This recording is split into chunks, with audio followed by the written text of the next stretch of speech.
تو اللہ پاک بھی اسی طرح انسان سے مخاطب ہے کہ کیا تم یہ پسند کرو گے کہ جہاں بڑے بڑے عذاب ہیں، بڑی بڑی سختیاں ہیں اور ہمیشہ کے لیے ہیں، کہ تم جھوٹ بولتے ہوئے میرے پاس آ جاؤ، سینے میں حسد رکھتے ہوئے میرے پاس آ جاؤ، برے کام کرتے ہوئے میرے پاس آ جاؤ، نمازوں کو چھوڑتے ہوئے تم مر جاؤ، حسد کرتے ہوئے مر جاؤ. کرے گا یہ پسند بھائی؟ کوئی پسند. اس حالت مت مرنا کہ تم ایسے ہو کہ تم کسی انسان کو مذاق اڑانے والے ہو، تمسخر کر رہے ہو کسی انسان سے. ہر انسان مختلف ہوتا ہے، کسی میں کوئی کمی ہے، کسی میں ذاتی ہے، کبھی نہیں کسی کے ساتھ ایسے کرنا. خبردار. جس آدمی کی شاید تم مذاق اڑا رہے ہو، اللہ تعالیٰ فرماتے ہیں کہ ہو سکتا ہے تمہارے نظر میں بیوقوف ہے یا بونگا لگتا ہے، فضول لگتا ہے، جس کی بات تم کر رہے ہو پاگل لگتا ہے، تمہیں کیا معلوم کہ میرے نزدیک بہت محبوب ہو، مجھے بہت پیارا ہو. یہ ڈائری میں نوٹ کر لیں. پہلی بات اللہ نے حکم دے دیا کہ آئندہ کبھی کسی کا، یہی بات ہے نا. کیوں؟ اللہ کہتا ہے اس حالت میں مر گئے تو بہت سخت عذاب ہوگا اس کا. تو پہلی بات ہے خبردار. بدگمانی بہت ہے ہمارے یہاں، بدگمانی ماسٹر چیمپئن. یعنی بدگمانی کیا ہوتی ہے کہ فلاں نے فلاں بندے کو یہ کہا، اچھا سن کے پھر آگے بیان کر دیا. بھائی تم نے کہ چھوٹی ہے اس بات کی کوئی دلیل ہے جب کسی بات کر رہے؟ نہیں جی اس نے یہ کہا ہوگا تو اس نے ایسے بات کی ہے. نہیں جی فلاں عورت نے ایسے کہا ہے. گھروں کے اندر لڑائی، فتنے، جھگڑے، لڑائی، دوستوں میں، رشتہ داروں میں، باہر اندر، بدگمانی اس کو کہتے ہیں. اللہ کہتا ہے اتنا بڑا گناہ ہے. تو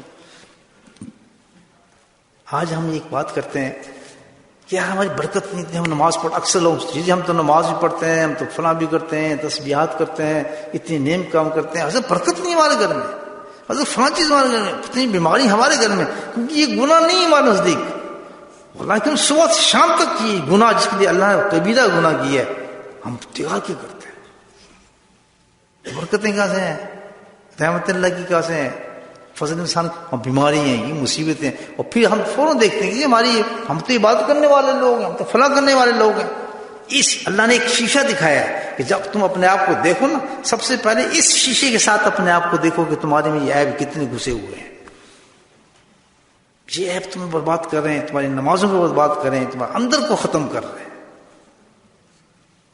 اشتنبو قرآن کہتا ہے بچو بچو، اس حالت میں میرے پاس مت آنا، قبر میں مت جانا.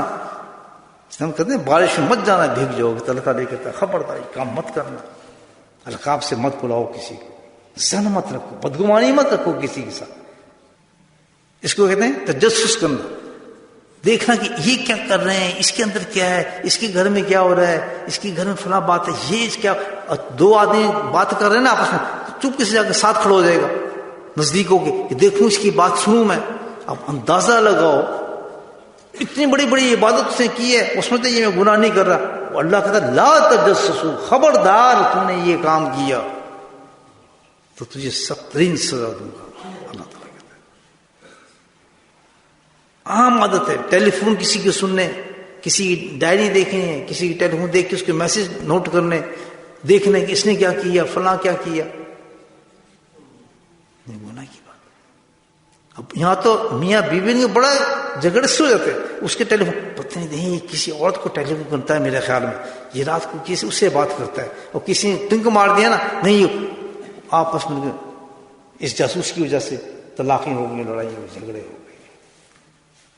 اللہ پہ چھوڑ. اللہ کا جب اللہ نے منع کیا ضرورت نہیں ہمیں کسی تجسس کرنے کی، سوچنی. اپنے کام سے آدمی کام رکھے، سیدھے آئے نماز پڑھے اپنے نکل گئے.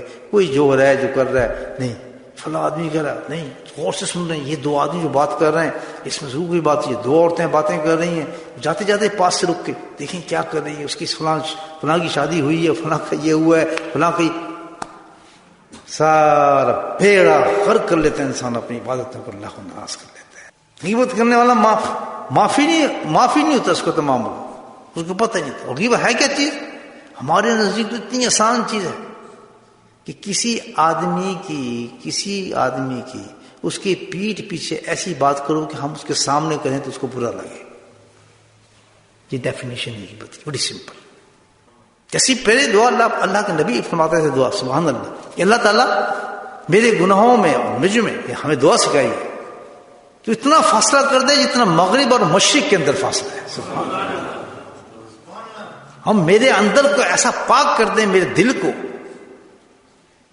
اولوں کی اور برف کے پانی سے صاف کر دیں، میرے دل کو ایسا کہ جیسے ایک میلا کچیلا کپڑا ہوتا ہے، صاف شفاف سفید کپڑا میلا ہو جاتا ہے، گندا ہو جاتا ہے، تو جیسے اس کو تمام میل کچیل سے پاک کر دیتا ہے، میرے دل کو بھی ایسے ہی پاک کرتا ہے. پھر آگے بتا رہا ہے، اینڈ میں کہہ رہا ہے کیسے بچو گے؟ واتقوا اللہ. اس سے بچنے کے لیے تمہیں ایک کام کرنا پڑے گا. وہ کیا؟ کہ اپنے دل کے اندر خشیت رب پیدا کرو. یہ گناہ کبھی بھی انسان نہیں چھوڑ سکتا جب تک اللہ کا دل میں خوف نہ آ جائے. کبھی نہیں چھوڑ سکتا. جھوٹ اس وقت بولے گا جب اللہ کا خوف نہیں ہوگا. مال انسان اس کو اس وقت کھائے گا جب اللہ کا خوف نہیں ہوگا. اندر کے سارے گناہ، باہر کے سارے گناہ جو انسان نہیں کرتا، کس سے؟ یار یہ آدمی کیا کہے گا؟ شراب نہیں پیے گا، شراب کھانے میں نہیں جائے گا، جوا نہیں کھیلے گا. کیوں؟ یار اس نے دیکھ لیا تو کیا ہوگا، بیوی کو پتہ لگ گیا تو کیا ہوگا، یہ ہو گیا. چوری نہیں کرے گا، پولیس نے دیکھ لی تو کیا ہوگا، گاڑی غلط پارک نہیں کرے گا، سپاہی اگر ٹکٹ لگا دے گا. کتنا خوف ہے، کیونکہ ظاہر میں ہے نا. لیکن اندر جو چیزیں اندر گھسی ہماری ہیں، اللہ تعالیٰ کہتا ہے اس کے لیے تو بہت زیادہ خوف چاہیے، اور خوف بھی اللہ کا چاہیے.